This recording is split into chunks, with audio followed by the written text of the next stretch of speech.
1998 से लेकर अब तक आईसीसी चैंपियंस ट्रॉफी का सफर एक रोलर कोस्टर राइड रहा है। 8 एडिशंस में हमने 7 नए विनर्स देखे हैं, जो दिखाता है कि ये सच में चैंपियंस का खेल है। लेकिन जिस टूर्नामेंट को एक मिनी वर्ल्ड कप की तरह प्रमोट करा जा रहा था, उसकी शुरुआत का असली कारण कुछ और ही था। जहां 2017 सीरीज आखिरी एडिशन होने वाली थी, फिर भी 2025 और 2029 का टूर्नामेंट ऑलरेडी फाइनल हो चुके हैं। तो सवाल बनता है कि ये सीरीज इंपॉर्टेंट क्यों है? ओवर द इयर्स इस सीरीज में क्या चेंजेस आए हैं और आखिर इस सीरीज ने हम फैंस को कुछ एंटरटेनिंग गेम्स दिए भी हैं। ऑस्ट्रेलिया के डोमिनेंस से लेकर वेस्ट इंडीज के अंडरडॉग प्ले तक आज इस वीडियो में हम इसी चैंपियंस ट्रॉफी का पूरा एवोल्यूशन देखेंगे।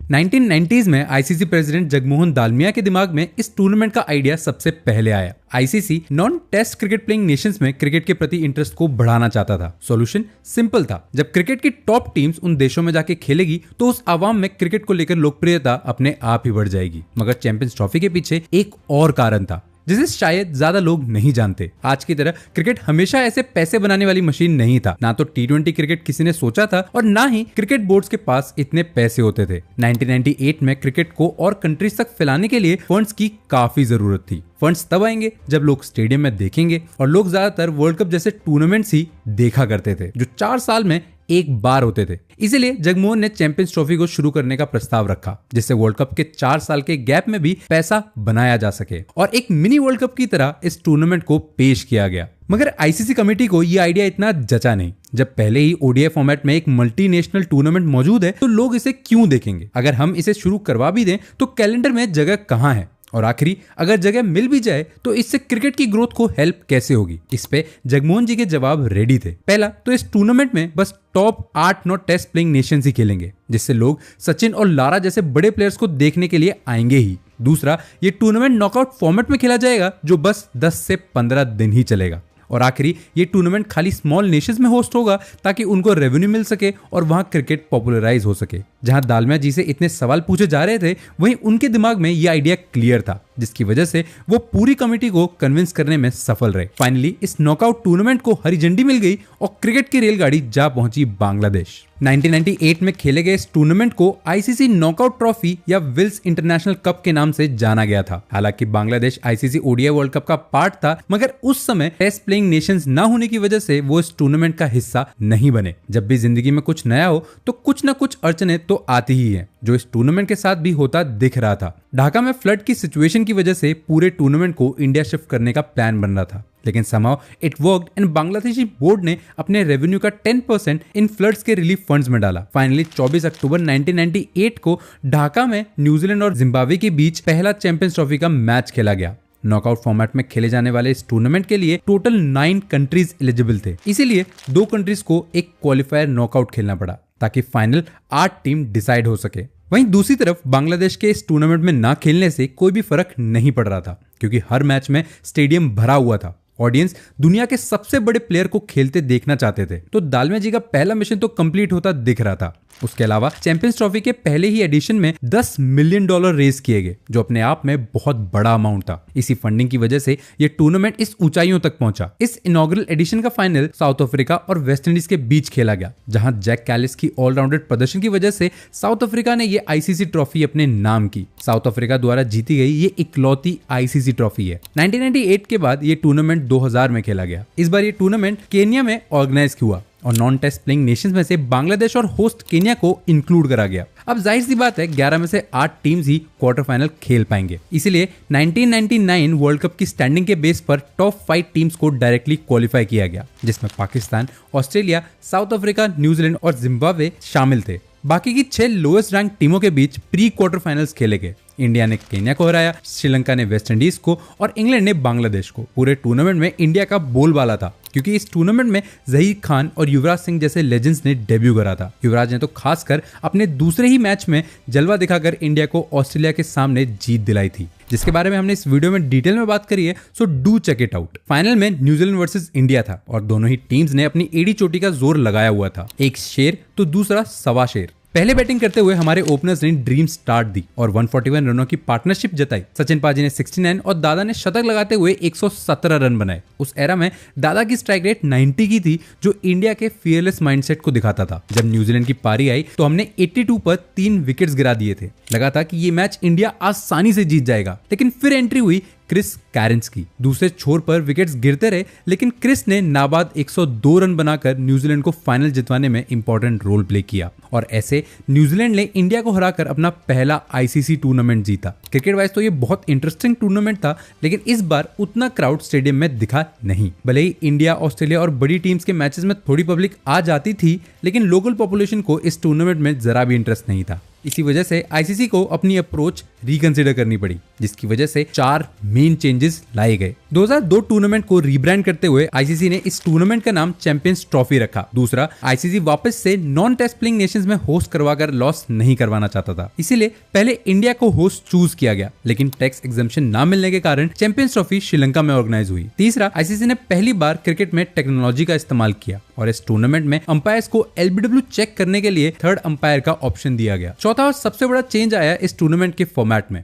नॉकआउट की जगह इस बार ग्रुप स्टेज मैचेस रखे गए, जहां 12 टीमों को 4 अलग अलग ग्रुप में बांट दिया गया, जो काफी इंटरेस्टिंग था। Through out the tournament Sri Lanka unstoppable लग रही थी। 3 मैचेस में 10 विकेट्स लेकर मुरलीधरन ने सबकी नाक में दम कर रखी थी। वहीं इंडिया की तरफ से सहवाग का बल्ला आग उगल रहा था। 5 इनिंग्स में 93 की एवरेज से वो इस टूर्नामेंट के हाई स्कोरर रहे। इसी के चलते 2002 ट्रॉफी का फाइनल इंडिया और श्रीलंका के बीच खेला गया, लेकिन क्रिकेट गॉड्स को कुछ और ही मंजूर था, क्योंकि ये फाइनल एक नहीं बल्कि बारिश की वजह से 2 बार खेला गया। दोनों बारी श्रीलंका की बैटिंग आई, जहां मेन दिन उन्होंने 244 रन बनाए और रिजर्व दिन 222। लेकिन दोनों ही दिन इंडिया की बैटिंग के दौरान बारिश की वजह से अंपायर्स को खेल को रोकना पड़ा। दोनों ही दिन डकवर्थ लुईस का यूज नहीं हो पाया, क्योंकि आईसीसी रूल्स के हिसाब से कम 25 ओवर्स खेले होने चाहिए थे। इस रूल को फॉर्मर क्रिकेटर्स ने बहुत क्रिटिसाइज किया, मगर एंड में श्रीलंका और इंडिया दोनों को ही इस टूर्नामेंट का विनर डिक्लेयर किया गया और ऐसे हमें पहली बार किसी टूर्नामेंट में जॉइंट विनर्स मिले।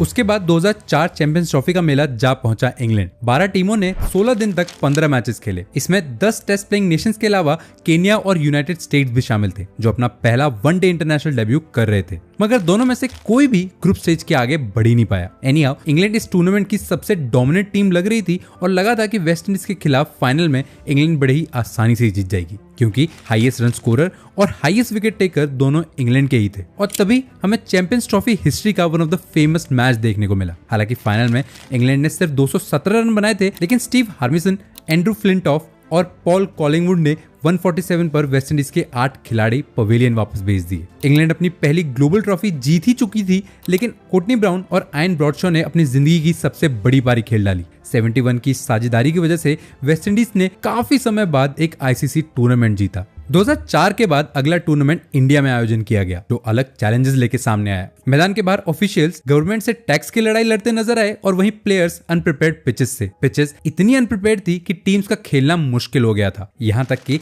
इस टूर्नामेंट ने अपनी हिस्ट्री के 10 लोएस्ट टीम टोटल में से 5 इस टूर्नामेंट में रिकॉर्ड किए। इस टूर्नामेंट के खत्म होने पर इंग्लिश राइटर ने कहा कि ये टूर्नामेंट मजेदार रहा, क्योंकि ये अनप्रेडिक्टेबल था। ये अनप्रेडिक्टेबिलिटी इस बात से भी दिख रही थी कि कोई भी एशियन टीम सेमीफाइनल में क्वालिफाई नहीं कर पाई, जो 1975 वर्ल्ड कप के बाद पहली बार किसी बड़े आईसीसी टूर्नामेंट में हुआ। इस टूर्नामेंट में सबसे खुश सिर्फ एक टीम थी, वो थी ऑस्ट्रेलिया। हालांकि वेस्टइंडीज के पास 80 की एवरेज से बैटिंग करने वाले यूनिवर्सल बॉस थे, लेकिन फाइनल में चंद्रपॉल, गेल और ब्रावो के अलावा कोई भी डबल डिजिट में रन बना ही नहीं पाया। 138 का पीछा करते हुए वॉटसन और मार्टिन ने 8 विकेट से ऑस्ट्रेलिया को जीत दिलाई। ये इकलौती ट्रॉफी थी जो ऑस्ट्रेलियंस आज तक नहीं जीत पाए और 2006 के फाइनल में वेस्टइंडीज को हराकर उन्होंने ये कसर भी पूरी कर दी। अब जब इंडिया ने होस्ट कर दिया है, तो पड़ोसी देश क्यों पीछे रहे? इसीलिए आईसीसी ने पाकिस्तान को 2008 चैंपियंस ट्रॉफी होस्ट करने का मौका दिया, लेकिन सिक्योरिटी रीजंस की वजह से इस टूर्नामेंट को 1 साल पोस्टपोन किया गया। फिर भी काफी टीम्स पाकिस्तान नहीं जाना चाहती थी,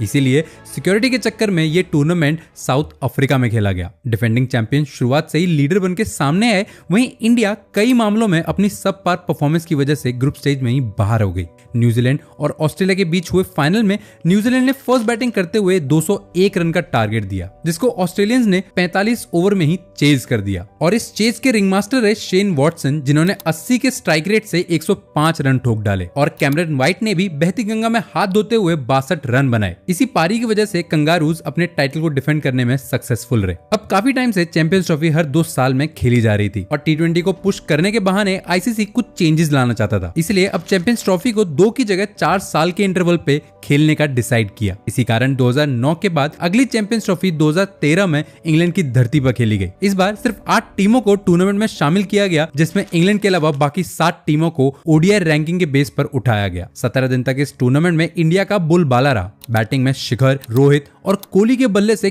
काफी रन आए और वहीं जडेजा की फिरकी के कारण हम ग्रुप स्टेजेस में अनबीटेबल रहे थे। इंडिया ने इस एडिशन में बेहतरीन परफॉर्म करते हुए इंग्लैंड के अगेंस्ट फाइनल में एक थ्रिलिंग कॉन्टेस्ट जीता, जो कि आज तक one of the closest champions trophy final साबित हुआ। बर्मिंघम में बारिश की वजह से फाइनल को 20 ओवर पर साइड तक सीमित कर दिया गया। इंडिया वैसे तो टूर्नामेंट में अनबीटन थी, लेकिन इस मैच में हमें स्ट्रगल करना पड़ा। विराट, शिखर और जडेजा के अलावा कोई और बैटर डबल डिजिट में पहुंचा ही नहीं, जिसकी वजह से हमने इंग्लैंड को 129 का मामूली टारगेट दिया। चेस के दौरान भारतीय गेंदबाजों ने कमबैक करते हुए 9 ओवरों में इंग्लैंड की 4 विकेट्स उड़ा डाली, लेकिन भोपारा और इयन मॉर्गन के 64 रन्स की पार्टनरशिप ने उन्हें वापस ट्रैक पर लाने का काम किया। फिर आया एमएस धोनी का एक अनएक्सपेक्टेड मूव, जहां उन्होंने गेंद ईशांत शर्मा को थमाई, जिन्होंने भोपारा और मॉर्गन को कंसेक्यूटिव डिलीवरी पर आउट करके मैच का पूरा मोमेंटम ही बदल दिया। आखिरी ओवर्स में इंग्लैंड प्रेशर में आ गई और इंडिया ने 5 रन से मैच जीतकर चैंपियंस ट्रॉफी अपने नाम की। नेचुरली इंडिया के किसी भी टूर्नामेंट में अच्छा परफॉर्म करने का मतलब है